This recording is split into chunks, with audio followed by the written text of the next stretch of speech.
마태복음 13장에 나와 있는 예수님의 비유를 통해서 하나님의 나라에 대해서 살펴보고 있습니다. 예수님의 비유들은 하나님 나라를 다각도로 바라보면서 더욱 풍성하게 이해할 수 있도록 우리에게 도움을 주고 있습니다. 오늘은 숨겨진 보화 비유와 진주장사 비유를 통해서 하나님 나라의 가치에 대해서 함께 생각해 봅시다.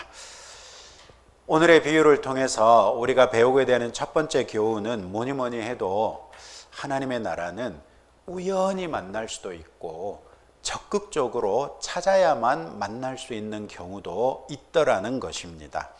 오늘 우리가 살피는 비유는 둘 다 하나님 나라를 귀중품에 비유하고 있습니다.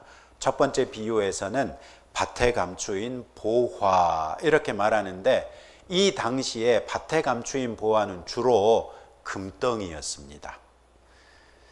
그런가 하면 두 번째 비유에서는 진주입니다.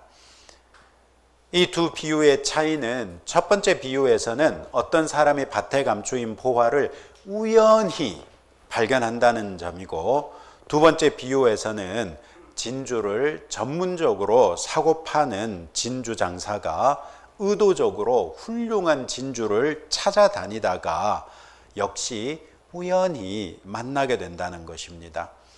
우리가 예수님을 만난 때를 되돌아 생각해 보시기 바랍니다. 우리 자신 편에서 보시기에는 의도하지 않은 어떤 만남을 통해서 복음을 접한 경우가 많으실 것입니다. 물론 우리에게 전도한 사람은 의도적으로 접근했겠지만, 우리는 그 사람을 만나기 전까지는 무슨 얘기를 할지 아무것도 모르고 있다가 그 사람이 만나서 갑자기 예수님의 복음을 전달하는 걸 듣고, 이걸 듣고 있어야 되나? 뭐 이런 얘기를 다 하지? 뭐 이런 생각을 하면서 불평도 하다가, 그래도 얘기를 하니까 이걸 뭐 끊을 수는 없고 듣고 있다 보니 어라? 나도 모르게 점점 믿어지는 거죠, 이제. 이러다가 짤박 예수님을 영접해버린 그런 경우들이 있을 것입니다. 그런 걸 생각해 보면 우리가 예수님을 영접하게 된 것은 순전히 하나님의 우리를 향한 은혜요, 사랑이다, 이런 걸 부인할 수 없게 되는 것이죠. 우리는 하나님을 전혀 인식하지 못하고 있는 때에 하나님께서는 우리를 창세 전에 선택하시고 때가 이르기까지는 하나님의 경륜 안에 보호하셨다가 마침내 때가 이르렀을 때 하나님께서 주도적으로 우리를 찾아오심으로 우리에게 예수님을 믿을 수 있게 해주셨다는 것이죠. 그런 면에서 구원은 완전히 하나님의 은혜일 수밖에 없습니다. 이와는 상반되게 어떤 사람들은 일찍이 영적인 호기심이 충만해서 이런저런 영적 현상들에 대한 이해를 추구했던 사람도 있을 것입니다. 아마 이런 사람들은 호기심도 많고 상상력도 풍부하고 생각이 많은 사람일 것입니다. 제가 몇 번 여러분들에게도 소개했던 분인데, 제가 미국 유학 중에 만났던 김현원 집사님이라는 분이 계십니다. 이분은 미국에서 공부를 한 다음에 연세대 원주 캠퍼스에서 의대 교수로 근무를 하셨다가 지금은 정년 퇴임을 하셨는데요. 제가 이런 사람을 천재라고 하나 보다 한 사람이 몇 명 있는데요. 그 중에 이 김현원 집사님이 포함됩니다. 이분은 서울대학교에서 공부를 한 다음에 영국에 있는 옥스퍼드 대학에 가서 박사학위를 하고, 제가 그 당시에 공부하던 카네기 멜런이라는 대학교에 와서 포스닥을 하시던 분이었습니다. 이분하고 얘기를 나누는 가운데 정말 궁금했습니다. 얼마나 잡다하게 해박하신지, 얼마나 이 관심사가 폭넓은지, 이런 얘기가 딱 들면서 이런 사람이 어떻게 예수를 믿게 됐을까 해서 아마 차 타고 왔다 갔다 하는 중에 여쭙던 것 같습니다. 집사님은 어떻게 예수님을 믿게 됐어요? 그랬더니 자기 얘기를 하는데, 야 내가 말이야, 이러면 막 어투도 꼭 그랬습니다. 야 내가 말이야 어렸을 때 얼마나 영적인 것에 관심이 많았는지 알아? 이러면서 얘기를 하시는데 이런 겁니다. 너무나 영적인 것이 궁금해가지고 절에 가서 스님들도 많이 만나봤고 불교 서적도 많이 읽었다는 것입니다. 힌두교에 대해서도 궁금해가지고 많은 서적들을 읽어봤고 그 당시에 만날 수 있었던 인도 사람들이 많지 않았지만 만나가지고 얘기를 해봤다는 것입니다. 회교에 대해서도 막 이런저런 책들을 찾아가면서 읽어봤다는 것입니다. 그러다가 예수 믿는 사람들이 또 주변에 많으니까 기독교에 대해서도 궁금해가지고 책을 읽어봤는데 어라? 기독교에서 얘기하는 복음이 왠지 다른 종교와는 좀 차이가 있더라는 것입니다. 그래서 궁금해서 교회를 와봤다는 거예요. 그리고 교회에서 한 주 한 주 신앙생활하는 가운데 처음에는 영적인 호기심을 충족시키기 위해서 신앙생활을 했다는 거예요. 오늘은 목사가 무슨 소리를 하나 보자. 아이고 무슨 저런 말도 안 되는 소리를 뭐 이러면서 평가하면서 들었다는 거예요. 그런데 어느 날 정신 차려 보니까 자기도 모르게 예수님을 믿고 아멘 아멘 하고 있더라는 거예요. 이런 사람들은 마치 진주장사처럼 어떤 영적인 진리가 없는가 이런 것에 대해서 깊이 고민하다가 기독교까지 흘러들어와 가지고 어느새 자기도 모르게 예수님을 믿는 사람이 되어 있는 그런 분들도 있더라는 것입니다.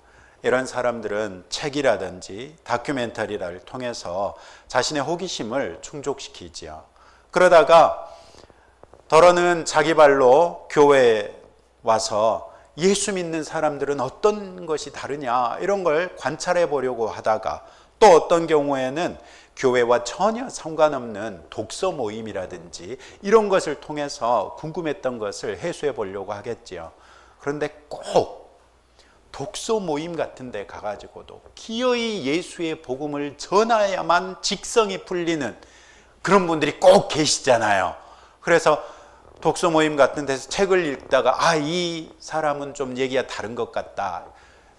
지지난주인가요? 서울에 잠깐 이제 일이 있어서 올라갔다가 저희 둘째하고 만나가지고 이제 물어봤어요. 저희 둘째가 굉장히 열심히 살더라고요.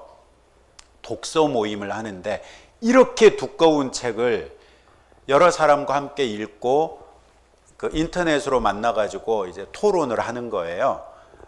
그래서 제가 제 딸이 또 그런 책을 읽다가 이상한 데로 빠지면 안 되잖아요. 그래서 물어봤어요. 사라야, 너 독서 모임을 하다 보면 정말 다양한 주제를 가지고 책을 읽던데 너희가 책을 읽다 보면 기독교에 대해서 책에서 이런저런 얘기를 하지 않니? 그랬더니 그러죠? 그러더라고요. 그래서 그러면 네가 독서 모임에 필요한 책을 읽다가 그런 책들에서 교회나 복음에 대해서 이런저런 얘기를 할 때 그것이 혹시 너에게는 어떤 영향을 미쳐? 하고 물어봤어요. 그랬더니 저희 둘째가 하는 말이 아빠 그런 책들은요 복음 자체에 대해서는 비난을 하지 않고요 교회에 대해서만 주로 다뤄요. 이렇게 얘기를 하니까 그래서 그런 책 아무리 읽어도 예수 믿고 천국 간다는 그 복음의 본질에 대해서는 안 다루기 때문에 그런 데는 저는 흔들리지 않아요. 이런 얘기를 하더라고요. 정말 고맙더라고요. 그런 사람들이 독서 모임에서 막 이런저런 얘기를 하면 근데요 기독교에서 얘기하는 본질은 그게 아니에요 라고 얘기하면서 복음에 대해서 얘기하고 그런 경우를 통해서 자연스럽게 복음을 접하게 될 수도 있더라는 것이죠. 이런 사람들에게도 하나님께서는 그분들의 영적인 눈을 열어주셔서 복음의 가치를 깨닫게 하심으로 구원에 이르게 해주시죠. 결국 이 경우도 구원은 전적으로 하나님의 은혜라고 밖에는 말할 수 없게 되는 것이죠. 더군다나 영적인 호기심이 충만한 사람이라고 해서 다 예수 믿는 건 아니잖아요. 일찍이 영적인 문제 가지고 고민하다가 스님이 되신 분들도 많고요. 다른 종교에 심취하신 분들도 적지 않죠. 이런 걸 보면 예수 믿고 구원에 이른다는 것이 정말 하나님의 은혜가 아니면 안 되는구나 하는 걸 알 수 있습니다. 우리가 우연히 하나님 나라의 가치를 알게 됐든지 혹은 영적인 탐구의 과정을 통해 하나님 나라의 가치를 알게 됐든지 하나님께서 우리에게 찾아오셔서 은혜를 베푸신 것은 분명하다는 것이지요. 그런 면에서 우리를 구원하신 하나님께 감사와 찬양으로서 영광 돌려드리는 그런 성도들이 되시기 바랍니다. 오늘의 비유의 핵심은 하나님 나라의 가치이지요. 오늘 두 가지 비유에서 하나님 나라의 가치에 대해서는 이것이 절대적이다, 그리고 최고의 가치를 가진다, 이렇게 말하고 있어요. 밭에 감추인 보화는 예수님 시대에는 아직 은행이라든지 보물을 보관해주는 서비스업이 발달하지 않았다는 배경을 생각하면 쉽게 이해할 수 있습니다. 더군다나 예수님도 많은 걸 가르치시는 중에 예루살렘의 그 아름다운 성전을 보면서 눈물을 흘리시잖아요. 그래서 예루살렘도 망할 것이고 성전이 돌 위에 돌 하나 남지 않고 망할 것이라고 예언하실 정도로 그 당시에 여전히 전쟁이 빈번하게 일어나던 때예요. 여러분이 농사를 지어가지고 엄청난 소출을 거두었다고, 또 양이나 소나 이런 가축을 키웠는데 유별나게 새끼를 잘 낳아가지고 어마어마하게 가축이 늘어났다고 생각을 해보세요. 그래가지고 부자가 됐어요. 그런데 언제 전쟁이 터질지 몰라요. 은행도 없어요. 그러면 여러분들은 여러분의 재산을 어떻게 하시겠습니까? 이 당시 사람들은 어떻게 했냐면 일상적으로 먹고 사는데 필요한 거 말고 남은 것들은 전부 다 금덩이로 바꿨어요. 그래가지고 나만 아는 땅에 깊게 파가지고 묻어놨어요. 그리고 일상적으로 사는데 얼마나 심했는지 며느리도 모르게 묻어버렸네. 그렇게 살다가 전쟁이 나가지고 죽어버렸어요. 길 가다가 강도를 만나가지고 죽어버렸어요. 그러면 어떻게 돼요? 어디에 뭐가 묻혀 있는지 아무도 모르고 그냥 그렇게 가요. 우리나라에서도 그런 일이 있었죠. 2011년 전북 김제 마늘밭 얼마? 111억. 아니 밭주인이 마늘밭을 좀 갈아엎어 보려고 포크레인 기사를 불렀어요. 포크레인 기사가 와가지고 땅을 파는데 뭐 이상해. 좀 파보니까 5만 원짜리 다발로 어마어마한 부피로 비닐에 뚫뚫 말려가지고 무려 111억이나 되는 돈이 그렇게 있는 거예요. 제가 엊그저께 들어보니까요, 5만 원권으로 30억을 사과 박스로 담아놓으면 60박스가 된대요. 근데 111억이니까 얼마나 많았겠어요. 자, 내 밭을 팠는데 111억이 발견됐다. 여러분 어떻게 하시겠어요? 1. 그 사람처럼 경찰에 신고한다. 2. 내 밭에 있는 거니까 내 거라고 생각하고 내가 먹는다. 3. 이게 웬일이야? 아이코. 덮어놓고 아무 일도 없었던 것처럼 산다. 어떻게 하시겠어요? 자, 1번이라고 생각하시는 분? 네, 저처럼 불량하신 분들이 좀 계시네요. 2번이라고 생각하시는 분? 1번은 경찰이군요. 양심적인 분들이시구나. 2번이라고 생각하시는 분? 저만 불량하네요. 저는 제가 먹을 것 같아요. 덮어놓고 아무 일도 없었던 것처럼 지나간다. 손 안 드시는 분들은 어떤지 모르겠어요. 우리나라도 요즘 시대에도 그런 일이 있잖아요. 경찰이 조사해 봤더니 그 밭주인의 친척이 불법 도박 사이트를 만들어 놓고 그 불법 도박 사이트를 운영해서 번 돈을 5만 원짜리 신권으로 그렇게 왕창 구해가지고 친척 땅에다 묻어 놓은 거예요. 친척도 모르게. 그래가지고 고스란히 국가에 전부 다 뺏겼죠. 네, 그런 거죠. 그런데 이 당시는 그렇게 땅에다 묻어놨는데 주인이 죽어버렸으니까 모르잖아요. 근데 우연히 어떤 사람이 발견할 수 있다. 이게 이제 오늘의 사건이거든요. 그런데 성경을 보세요. 44절 다 같이 읽어봅시다. 시작. 거기까지만. 천국은 마치 밭에 감추인 보화 같대요. 무슨 말이냐면 하나님께서 하나님의 나라를 우리에게 주시기 위해서 창조를 하신 거예요. 그리고 일찍이 아브라함을 선택하셔가지고 이스라엘의 12지파를 만드시고 이스라엘 나라를 만드셨어요. 그래서 이스라엘 나라 자체가 구약시대의 교회 겸 하나님의 나라가 됐는데, 이 이스라엘이 하나님께서 의도하셨던 하나님의 나라의 모습을 온전하게 잘 대변했으면 얼마나 좋았겠어요. 그런데 이스라엘 사람들은 하나님의 말씀을 오해해가지고 나중에는 왜곡시키기까지 했어요. 하나님은 이스라엘 백성에게 율법을 주시면서 내 백성답게 살아라 이렇게 말씀하셨는데 이스라엘 백성은 그걸 어떻게 받아들였냐면 시간이 갈수록 율법을 지키면 하나님의 백성이 된다라고 생각을 한 거예요. 그래가지고 점점 유대교도 출발은 은혜 종교거든요. 은혜로서 구원을 받는다는 것이었어요. 그래서 구약 성경에도 보면 오직 의인은 무엇으로 말미암아 살리라? 믿음으로 말미암아 살리라는 말씀이 명백하게 있는 거예요. 그런데 은혜 종교를 유대인들이 행위 종교로 바꿔버렸어요. 무슨 말이냐면 내 종교 행위로서 내가 하나님께 도달할 수 있다, 구원받을 수 있다, 이렇게 왜곡시켜버린 거예요. 언제까지? 예수님이 오시기 전까지. 그러면 하나님의 나라라는 관점에서 보면 구약 시대에 이스라엘 백성이 그렇게 점점 왜곡시켜서 행위 종교로 타락시켜 버렸을 동안에는 하나님의 나라가 사람들이 쉽게 발견할 수 있었어요? 아니면 발견할 수 없게 돼 버렸어요? 발견할 수 없게 돼 버린 거예요. 천국은 마치 밭에 감추인 보화 같았어요.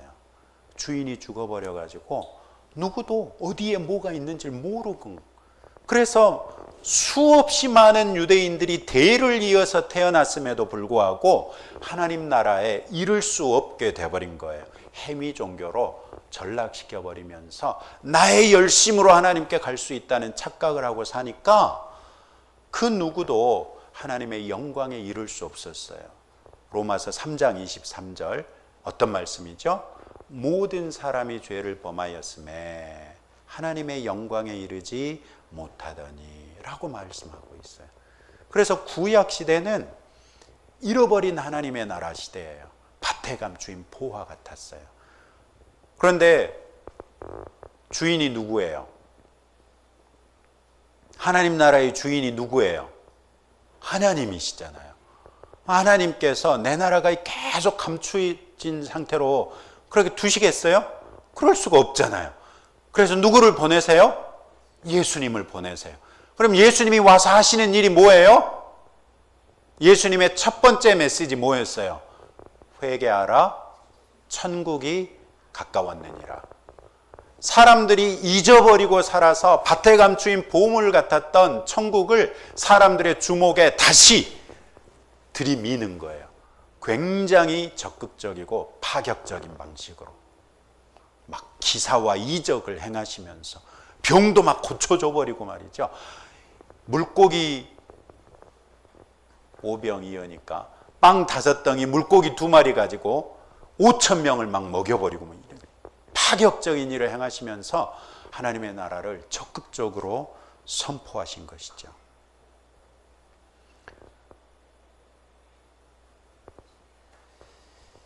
수없이 많은 사람들이 예수님의 복음을 들었어요. 그래서 적지 않은 사람들은 예수님을 믿음으로 구원에 이르게 됐어요.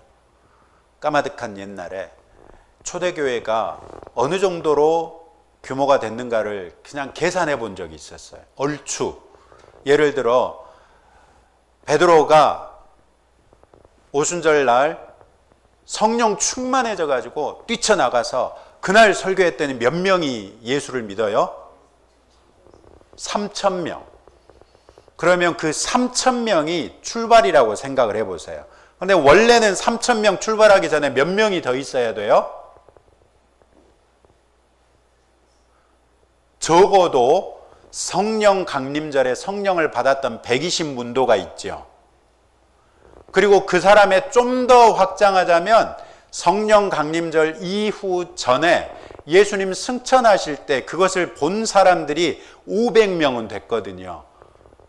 그러면 500명이라고 치고 한 방에 3,000명 전도했고 그 다음에도 보면 전도해가지고 몇 명이 이렇게 막 나오는데 얼추 계산해 보니까 예루살렘 교회는 그 당시에 3만 명 이상의 초대형 교회더라고요.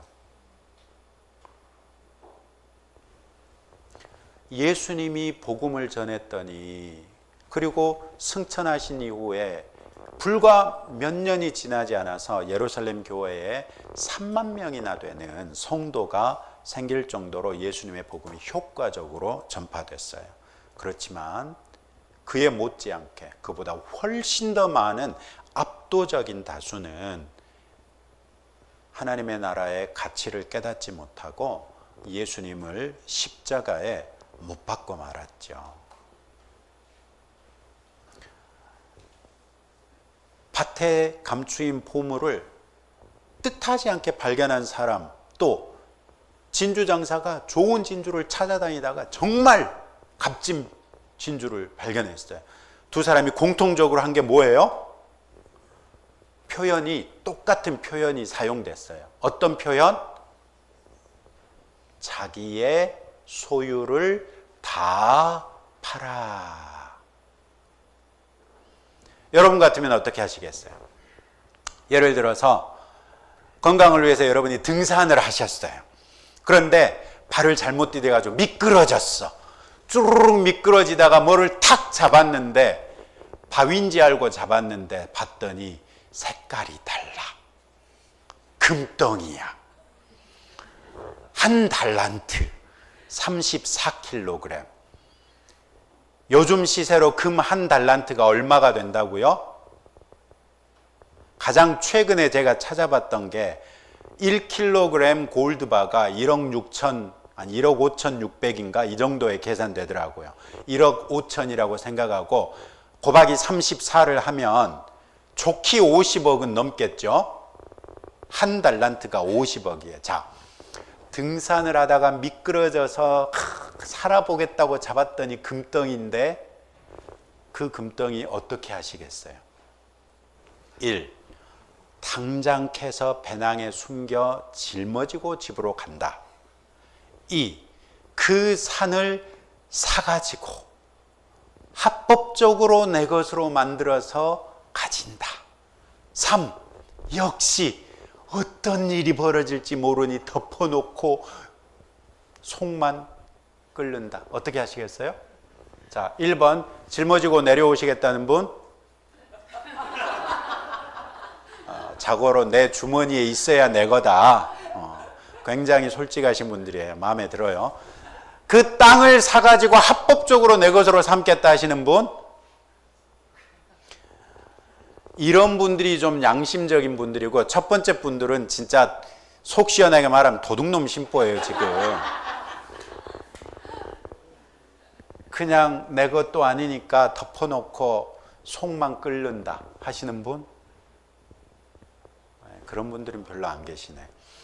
오늘의 성경에서는 어땠어요? 두 사람이 다 자기의 모든 소유를 팔아서 그것을 샀어요. 그래야 내 것이 되기 때문에. 이 당시에는 법이 있었어요. 어느 땅에서든 발견되는 모든 것은 그 땅 주인의 것이에요. 그러니까 내가 소작을 해가지고 경작을 하다가 금덩이를 발견했잖아요. 그걸 그냥 내가 가져버리면 나중에 고발당했을 때 고스란히 토해내야 돼요. 그래서 이 사람은 그 밭을 사버린 거예요. 그런데 밭을 사려고 봤더니 내 전 재산을 몰아넣어야 살 수 있게 된 거예요. 이 비유의 핵심은 내 전 재산보다도 하나님의 나라가 귀하다는 거예요. 여러분 같으면 하나님 나라를 위해서 여러분의 전 재산이라도 드릴 수 있겠습니까? 별로 자신이 없으세요들. 네. 괜찮아요, 그러셔도. 하나님 나라는 내 모든 것을 다 팔아서라도 갖고 싶을 정도로 가치 있다는 것이죠. 성경이 말씀하시는 것처럼 우리의 인생이 이 세상의 죽음으로서 끝나는 것이 아니라 부활이 있고 둘째 사망이 있다는 것을 알고 있다면, 그런 사실을 알게 된 사람이 하나님 나라에 들어가기를 바라면 무엇을 아끼겠습니까? 영생과는 아무런 상관도 없는 우주여행, 요즘에는 민간인 우주여행 시대가 왔어요. 그런데 여러분, 스페이스X라는 이 회사를 통해서 우주여행을 딱 한 번 갔다 오는데 얼마나 드는지 아십니까? 비용이? 얼마나 들 것 같아요? 어느 정도면 내가 그래도 한번 시도해 보겠다. 권사님은 10억이 있으신갑소. 왔다매 엄청 부자요. 스페이스X를 통해서 며칠 우주여행을 하는데 1인당 700억 이상이 듭니다.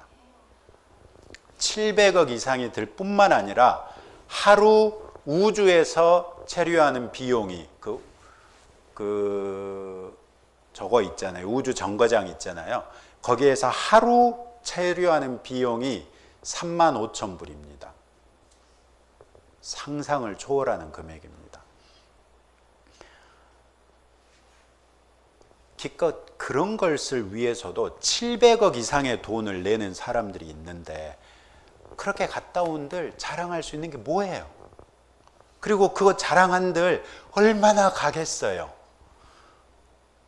하나님 나라에서의 영원한 생명을 생각해 보면 우주 여행과는 비교할 정도도 없는 가치를 가지고 있는데, 그 기간은 몇 박 며칠에 지나지 않는 우주 여행에 비하면 영원한 시간이고, 자랑할 만한 것은 일시적으로 우주에서의 경험을 비교하면 비교할 수도 없을 정도로 영원하신 하나님을 영원히 즐거워할 수 있는 그런 것을 내가 자랑할 수 있게 될 것인데, 우리가 하나님 나라를 위해서 희생시키지 못할 것이 무엇이겠느냐는 거예요. 이게 자연스럽게 세 번째 대주로 넘어가는데요. 하나님 나라를 위한 우리의 헌신은 억지로 되는 것이 아니라 기쁨과 즐거움으로 감당할 수 있다는 거예요. 오늘 우리가 살피는 두 비유의 핵심은 하나님 나라의 가치가 절대적이며 최고의 가치를 가진다는 것, 이건 못지않게 중요한 두 번째가 있는데, 그 가치를 발견한 사람들의 행동에서 우리가 발견할 수 있어요. 두 사람은 주저하지 않고 자신의 소유를 다 팔아서 그 밭을 샀고 그 진주를 샀어요. 이때 두 사람의 마음은 어떻겠어요? 전부를 팔아가지고 밭을 사야 되고 진주를 사야 되는데, 그때 마음이 부담스럽고 주저하는 마음이겠습니까? 아니면 기대하는 마음과 희망에 차서 기쁨으로 팔겠습니까? 이런 경우라도 내가 그 밭만 사면 그 금덩이가 내 것이 되는데 주저하고 망설일 것 같은 분 계십니까? 에이, 여기서는 손들면 안 돼. 그런 사람들이 없을 거예요. 누구라도 하나님 나라의 진정한 가치를 알게 되면 바로 이 두 사람처럼 설령 내가 가진 모든 것을 다 팔아야만 할지라도 반드시 갖고 싶은 것이 하나님의 나라라고 예수님은 말씀하시는 것이죠. 하나님 나라의 가치를 알고 그것을 가진 사람들을 성경은 예수님의 제자라고 부릅니다. 그래서 제자는 예수님의 복음을 통해 하나님 나라의 가치를 알고 그 가치에 합당한 헌신으로서 하나님 나라를 가진 사람들이라는 뜻입니다. 그리고 예수님의 제자들을 한번 생각해 보십시오. 우리가 잘 알고 있는 베드로, 요한, 안드레, 이 사람들 직업이 뭐예요? 어부였어요. 언제 예수님을 만났어요? 밤새 고기를 잡았는데 안 잡혔어요. 그런데 예수님이 오셔가지고 뭐 좀 잡았수? 한 마리도 못 잡았어. 그랬다. 아, 그럼 저 깊은 데 가서 잡아보시오. 베드로가 밤새 그물질을 하다가 이제는 피곤해가지고 다음날 작업을 위해서 그물을 손질하고 있다가 예수님이 그 말씀을 하시니까, 아, 그래요? 그럼 선생님이 말씀하니까 내가 속내샘 치고 한번 가보죠 뭐. 그러고 가서 엄청난 고기를 잡아왔잖아요. 그러고 난 다음에 예수님이 뭐라 그래요? 나를 따르라. 어떻게 했어요? 즉시 모든 것을 버리고 예수님을 따랐어요. 세리 마태가 세관에서 세금을 걷고 있는데 예수님이 딱 지나가시면서 마태를 콕 집어가지고 나를 따르라 그랬어요. 마태 어떻게 했어요? 즉시 따랐어요. 바울 한번 생각해 보십시오. 바울은 그 당시로 보면 파워 엘리트였어요. 파워 엘리트는 뭐냐면 그냥 엘리트 정도가 아니고 가만히 있기만 해도 그 사회의 모든 기득권을 다 누릴 수 있는 사람을 말해요. 바울은 바리새인 중에 바리새인이었고 가말리엘 문화에서 공부를 했던 사람이에요. 그러니까 오늘날로 말하자면 최고의 학벌이다 뭐 이렇게 생각하시면 돼요. 나이 30도 안 됐을 때 벌써 산헤드린 공회에게 인정을 받을 정도로 유대인 공동체에서는 네로라 하는 사람이었어요. 이 사람은 아무것도 안 하고 그냥 가만히 있기만 해도 저절로 산헤드린 공회원이 되고 유대의 모든 권력을 누릴 수 있는 사람이었어요. 그런데 어느 날 이 사람이 예수님을 만나고 나서 어땠어요? 자신이 그동안 추구해왔고 자랑스럽게 생각했던 모든 것들을 성경에 보니까 무엇으로 여겼더라? 똥으로 여겼더라. 똥은 귀중해요? 안 귀중해요? 안 귀중하죠? 혹시 똥을 집에 쟁여놓고 계신 분 안 계시죠? 혹시 똥을 밭에다 숨겨놓으신 분 계신가요? 안 계시죠? 비록 우리가 평화로운 나라에서 평화로운 때를 살고 있다고 해서 하나님의 나라의 가치가 이때에 비해서 조금이라도 적어졌느냐? 그렇지 않습니다. 하나님의 나라의 가치는 절대적이어서 영원히 변하지 않습니다. 하나님 나라의 가치를 제대로 알았던 수많은 믿음의 선배들이 죽어가면서도 자신의 믿음을 끝까지 지켰습니다. 예를 들어 이런 것이죠. 여러분, 죽어도 포기하지 못하는 게 있으십니까? 죽어도 포기할 수 없다. 어떤 거? 문학작품들 보면은 정말 그런 것들 많잖아요. 죽어도 포기할 수 없어서 꽉 쥐고 죽는 거. 이런 거 있을 수 있는데 죽어도 포기할 수 없는 거. 거의 대부분의 사람들에게는 자기 목숨이죠. 자기 목숨이에요. 제 친구 하나가 엄청난 부잣집이에요. 어머님이 폐암에 걸리셨어요. 한 3년 고생하셨는데 수술을 착 하러 들어가면서 어머니 생각에, 권사님이셨는데 어머니 생각에 죽을 수도 있겠구나 라는 생각이 들었어요. 그래서 어머니 명의로 되어 있는 모든 자산을 다 팔아가지고 현금화 해가지고 이것을 남편에게 줬어요. 그랬는데 수술을 딱 하고 나서 살만해졌어요. 그래서 제가 살만하실 때 신방을 갔어. 그랬더니 제가 있는 자리에서 어머님이 뭐라 그러시냐면 아버님한테 이제 내 돈 다시 줘 그러시더라고요.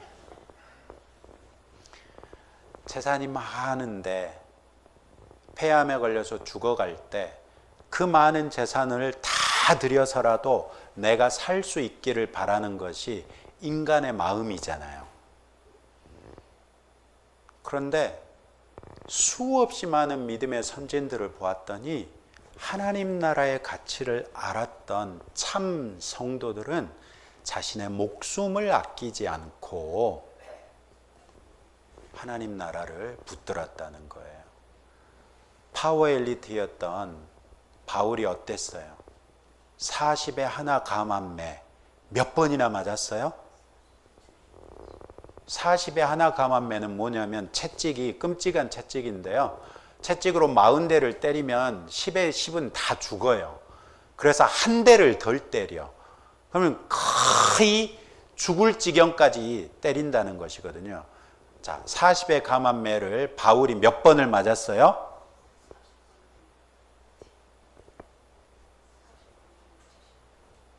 아니, 40의 하나 감암매를 몇 차례나 맞았겠냐고요. 아따 참말로.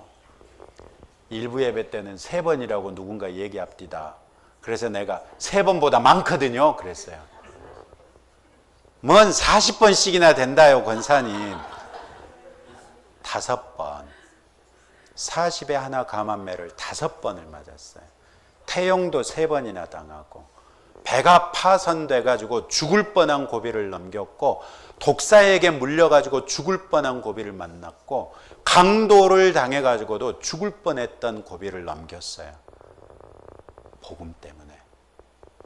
예수님의 복음을 부인했으면 이 사람은 세상 편하게 살 수 있었는데도 다른 모든 것을 똥으로 여기고 오직 예수 그리스도의 복음을 위해서 살았더니 목숨도 아끼지 않더라는 거예요.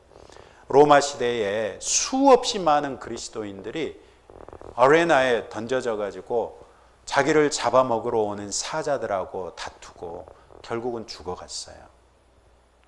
우리나라에도 순교의 역사들이 있잖아요. 제암리교회뿐만 아니라 우리 남전도회 지난번에 그 야유회 갔을 때 영광에 갔더니 교회 한 군데가 있는데 교회에 전부 다 성도들 몰아넣고 한 방에 죽인 거예요. 왜 그렇게 죽어가야 돼요? 아니 그 예수님 사진 좀 밟으면 진짜 예수님 사진이 예수님 얼굴에 우리가 발을 딛는 거예요? 예수님 어떻게 생겼는지 어떻게 알아요? 기껏해야 달력에서 쫙 찢어가지고 놔둔 예수님 얼굴인데 그거 그냥 밟고 가면 안 돼요? 그거 그냥 침 좀 뱉으면 안 돼요? 그런데 왜 우리 믿음의 선진들이 그렇게 하지 아니하고 죽어가요 그냥? 나는 나를 구원하신, 그래서 내가 하나님 나라에 들어갈 수 있게 해주신 예수님, 그 예수님을 내가 죽으면 죽었지 부인할 수 없다는 믿음 아니에요? 이런 거 보면 오늘의 비유를 저와 여러분들에게 적용해 보면 저와 여러분들은 이 감추인 보화 같은 하나님의 나라를 이미 가졌어요? 가지게 될 거예요? 아니면 하나님 나라와 상관없는 사람들이에요? 이미 가졌어요. 여러분은 가장 값진 진주를 이미 가졌어요? 가지게 될 거예요? 상관없는 사람이에요? 가졌어요. 그러면 여러분들은 오늘이라도 전쟁이 터져가지고 북한군이 밀고 내려와서 예수를 믿느냐 물어봤더니 아니 나는 예수 안 믿소 그러면 살려주고 나는 예수 믿소 그러면 빵! 어떻게 하시겠어요 여러분 같으면? 이게 의미가 없는 질문인 게요, 여러분이 하나님의 나라를 가진 것을 알고 계시다면 선택이 필요 없다는 거예요. 내 목숨보다도 귀한 하나님의 나라를 내가 이미 가졌기 때문에 그 순간이 되면 성령께서 우리의 중심을 붙드셔서 우리의 목숨도 아끼지 아니하고 하나님의 나라를 붙들게 하실 것이라고 말씀하시는 거예요. 우리에게 무엇보다도 귀한 하나님 나라가 이미 있다는 것을 여러분이 늘 아시고 그 하나님 나라의 가치를 일상생활 중에도 풍성하게 누리시는 성도들이 될 수 있기를 주님의 이름으로 축복합니다. 기도합시다. 하나님 아버지 감사합니다. 우리에게 과연 그리스도 예수 안에서 하나님의 나라를 주셨은즉 우리가 그 하나님 나라를 이미 가진 줄로 믿습니다. 하나님의 나라가 무엇보다도 값지다고 할 때 우리에게 가장 귀한 것이 이미 있은즉 우리가 더 무엇을 바라겠습니까? 오직 그리스도 예수 안에 있는 하나님의 나라로서 참 행복을 누리며 참 만족을 누리며 살 수 있도록 은혜를 더하여 주옵소서. 예수님 이름으로 기도합니다. 아멘.